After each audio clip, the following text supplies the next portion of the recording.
Hi, my name is Father Ben Bradshaw, and today I want to talk to you about the Catechism of the Catholic Church.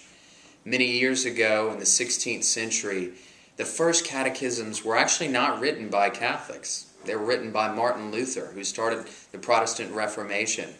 On October 31st, 1517, he nailed his 95 Theses on the cathedral door in Wittenberg, and he went on to write a number of catechisms defending his own teachings. Well, it wasn't long before the Catholic Church followed suit. We published the Roman Catechism after the Council of Trent.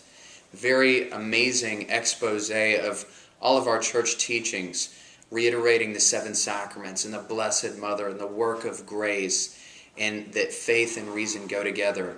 And as time went on, we came up with other catechisms. In this own country, in the 19th century, we had the Council of Baltimore. And we came up with the Baltimore Catechism. And at the time, from 1830 to 1930, for instance, we had thousands and thousands and thousands of immigrants that came to the United States from countries like Germany and Italy and Ireland. And most of them were Catholic, but many couldn't read. So we wanted to have a catechism that was very simple.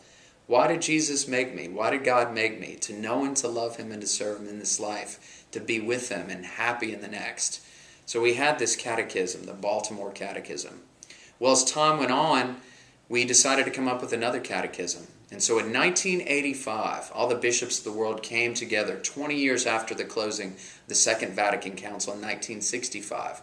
So many of the bishops of the world came together in Rome for what's known as a synod. And they came up with at the synod, they decided to come up with the Catechism of the Catholic Church. And the man put in charge of this huge project was our present Pope, Benedict XVI. And after 7 years, they published the Catechism of the Catholic Church in 1992, first in French, and then translated into over 40 languages. It's awesome. The whole thing is broken down into 4 parts, just like the 4 Gospels. So the first part is what we believe, our creed.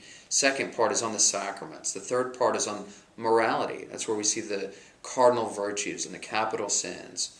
And the fourth part, my personal favorite, on Christian prayer.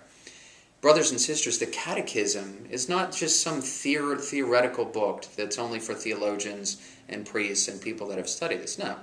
The Catechism of the Catholic Church is a prayer book. So I encourage you, get a copy, pray with it. Don't just use it like a phone book, but sit down with it and pray. And say, Lord, okay, I'm having a hard time with this teaching. Maybe it's contraception. Lord, I'm having a tough time with this. So touch my mind and touch my heart and come to the deepest core of who I am so that I can better understand that. It's called faith, right? Sentire cum ecclesiae, that we think with the mind of the church. The Catechism God has given us, brothers and sisters, to use, to pray with, and to grow with. May God bless you.